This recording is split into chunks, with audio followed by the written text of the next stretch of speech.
So what is up, ladies and gentlemen? Welcome back sa ating YouTube channel, Gentle One TV. So for today's video, another update about Viancy, so pasilip daw ito. So this video is from Kalingap TV. So it has a title of Pasilip. Kalingap Edo maagang pumunta kila Viancy at mama ni Eds hinanap. Kalingap Rab latest vlog today. So, yun, ladies and gentlemen, before we start, Kalingap TV, support nyo yan. Also, Kalingap Rap, support nyo yan. Tapos, syempre, our YouTube channel, Gentle One TV. So, ladies and gentlemen, without further ado, let's watch this video together. Again, the title of this video, Pasilip, Kalingap Edo maagang pumunta kila Viancy at mama ni Eds, hinanap Kalingap Rap latest vlog. So, ladies and gentlemen, again, ladies ladies and gentlemen, again, without further ado, let's watch this video together. Kalingap TV, Kalingap Rab, Gentle One TV. Like, comment, share, subscribe. Start. Edo maagang pumunta. At mama ni Kat, Again. pasilip sa birthday celebration ni Viancy Kalingap Edo maagang pumunta. Pasilip. At mama ni Kalingap Edo pumunta na rin. Sa Uy. wakas maglikita na sila. Isang mapagpalang araw sa inyong lahat mga Kalingap, sanay hindi nyo po makalimutan na mag-like sa video na ito.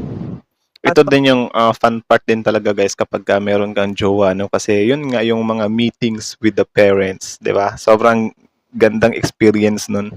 Paunawa, tapusin muna ang kaboohan ng video na ito mga Kalingap at para malaman ang nilalaman nito. Watch till end. At paki-subscribe po mga Kalingap kay Kuya Val Santos Matubang at Kalingap Rab. Also, the father and son of Kalingap, Val Santos Matubang and Kalingap Rab, so supportahan nyo rin yan. So, yeah, tuloy. Kalingap Edo maagang pumunta kina Viancy.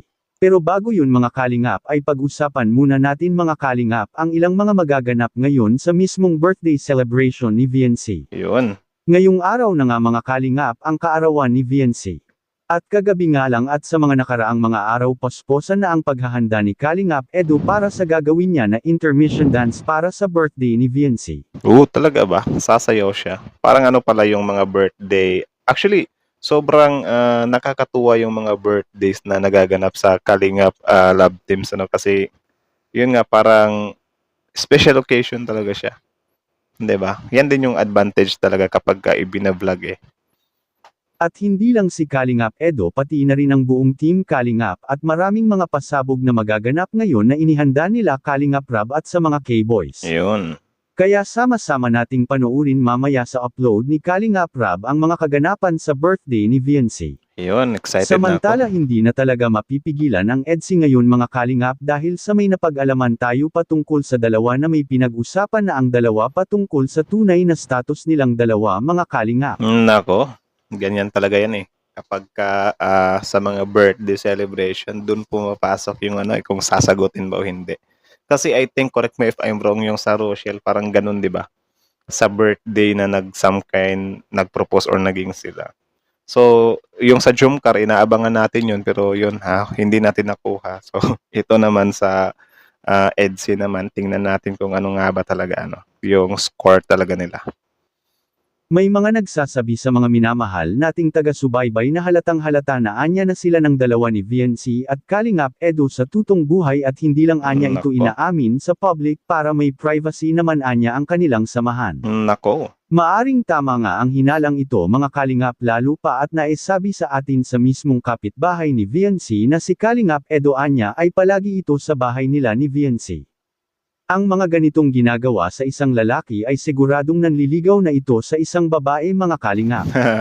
Will kung totoo naman ay mas lalong magiging masaya ang lahat ng taga-suporta at pati na ang nagmamahal sa tambalan ng EDSI mga Kalingap. Siyempre, sino ba naman ang hindi sasaya, 'di ba? Kapag dumating na sa punto na sasagutin na. Sasagutin na yung sasagutin ka na ba? Or tayo, mga manonood, sasagutin na yung lalaking sinusubaybayan natin ng babaeng sinusubaybayan din natin. Kumbaga parang yan na yung exciting part, 'di ba? Pinaka main event talaga ng love story, yung pagsagot. And then hanggang sa unti-unti siyang magle-level up ba. So ganoon naman talaga work yung 'di ba? Yung love team. Ang kinagandahan lang talaga dito sa mga love team ng Kalingap Men, hindi natin alam kung kailan matatapos or parang wala siyang ending ba. Sa mga teleserye kasi kapag nagka-jowa kayo, dadaan kayo sa mga pagsubok, and then nagka-okihan kayo, and then ikinasal kayo, and then yun, they live happily ever after. Ganyan yung mga pelikula. Ito kasi from the start talaga hanggang sa may mga birthdays pa, sobrang haba ng ano ba, parang masusubaybayan talaga natin. Kaya nga, napapamahal din tayo sa kanila, di ba? Malay natin, umabot tayo sa punto na ikakasal talaga sila sa totoong buhay, magkakaanak sila, something like that, di ba?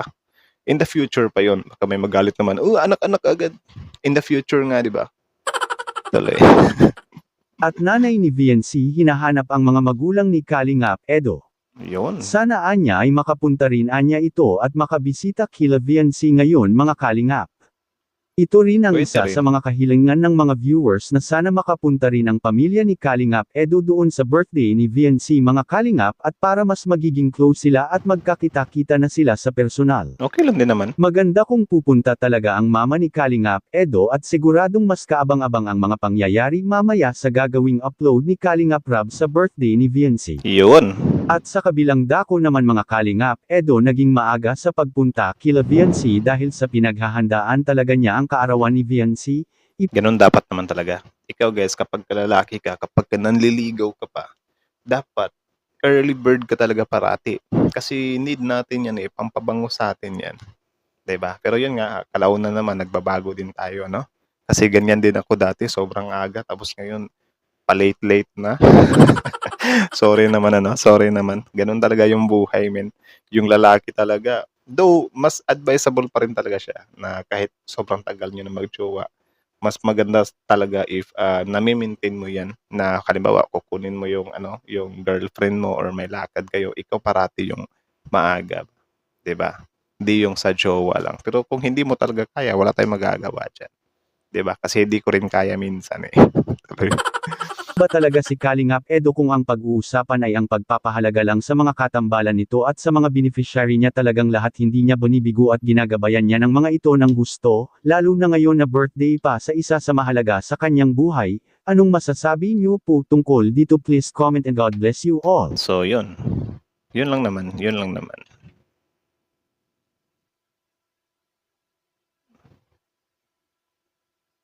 So yun lang naman, ladies and gentlemen. So kita nyo naman yun, di ba? Early bird si Paring Edu. So kayo ano masasabi nyo doon? Comment down below. Tapos yun pag-usapan natin yan sa comment section. So again, bago nyo iwan yung channel natin, Kalingap TV, supportiyahan nyo yan. Original video link na description box below. Subscribe nyo rin. Kalingap TV. Tapos syempre, ang ating munting YouTube channel, ladies and gentlemen. Huwag nyo na rin kalimutan mag-like, comment, share, subscribe. So that's it, ladies and gentlemen. How about you? Ano masasabi mo dito? Comment nga sa baba. Tignan natin kung ano yung... I know, sobrang dami nating excited sa mangyayaring birthday nga ni Beyonce. No? At yun nga, parang request dito ng karamihan na sana makapunta din doon yung parent ni Edo. Pero yun, di natin sure pa yun or I don't know. Kasi syempre, may mga naman talaga mga parents, especially like that mga love team pa naman talaga siya, 'di ba? Kasi mostly yung parent to parent mas maganda yung meet up nila if sa pamamanhika na, 'di ba? Or I don't know. Nakadepende pa rin talaga siguro. And yeah, patungkol nga dun sa pagiging early bird ni Paring Edo. Yun nga, mas maganda talaga yun. Sa ganung paraan kasi, mas napapakilig natin yung mga babae, mas napapa-inlove natin sila or mas nararamdaman nila yung anong tawag dyan? Nararamdaman nila yung pagiging consistent ba? Hindi. Nararamdaman nila yung ating pagiging thoughtful. Yeah, pwede rin yun. Pasok din yun sa thoughtful siguro. Yung maaga or pagpapahalaga na kapag ka maaga ka kasi, nararamdaman nila na grabe special. Yun. Pagpapahalaga nga. Special sila sa'yo. Kasi syempre, uy, ang aga ng taon to Special talaga ako sa taong to Mga ganyan-ganyan.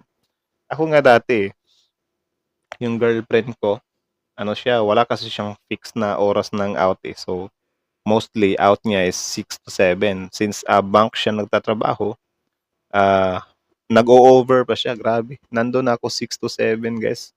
Nakauwi na siya 1 a.m. na. Grabe talaga yung bangkong yun. Kasi may trabaho pa sila ba. Hindi na rin ako umuwi, nandun na lang din ako naghihintay. Gano'n kaaga, 'di ba? Or sadyang matagal lang siguro siyang umuwi 'no. Kakainis din yung mga ganyang company. So, sa ganyang way din natin sila maliligawan ba or maipakita natin sa girl na pinapahalagahan natin talaga sila. Hindi yung dapat excuse ng liligaw ka pa nga, excuse ka na, "Eh, busy pa ako, may gagawin pa ako." Hindi ka sasagutin 'yan.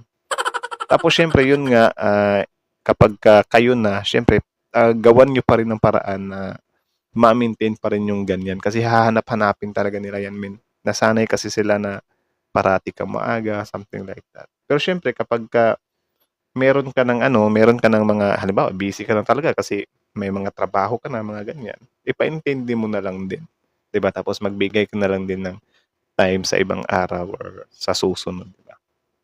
So yun lang naman. Kayo ano masasabi niyo dun? Comment down below tapos yun pag-usapan natin yan sa comment section. No? Ladies and gentlemen, thank you so much for watching. Again, ladies and gentlemen, Kalingap TV, Gentle One TV is out.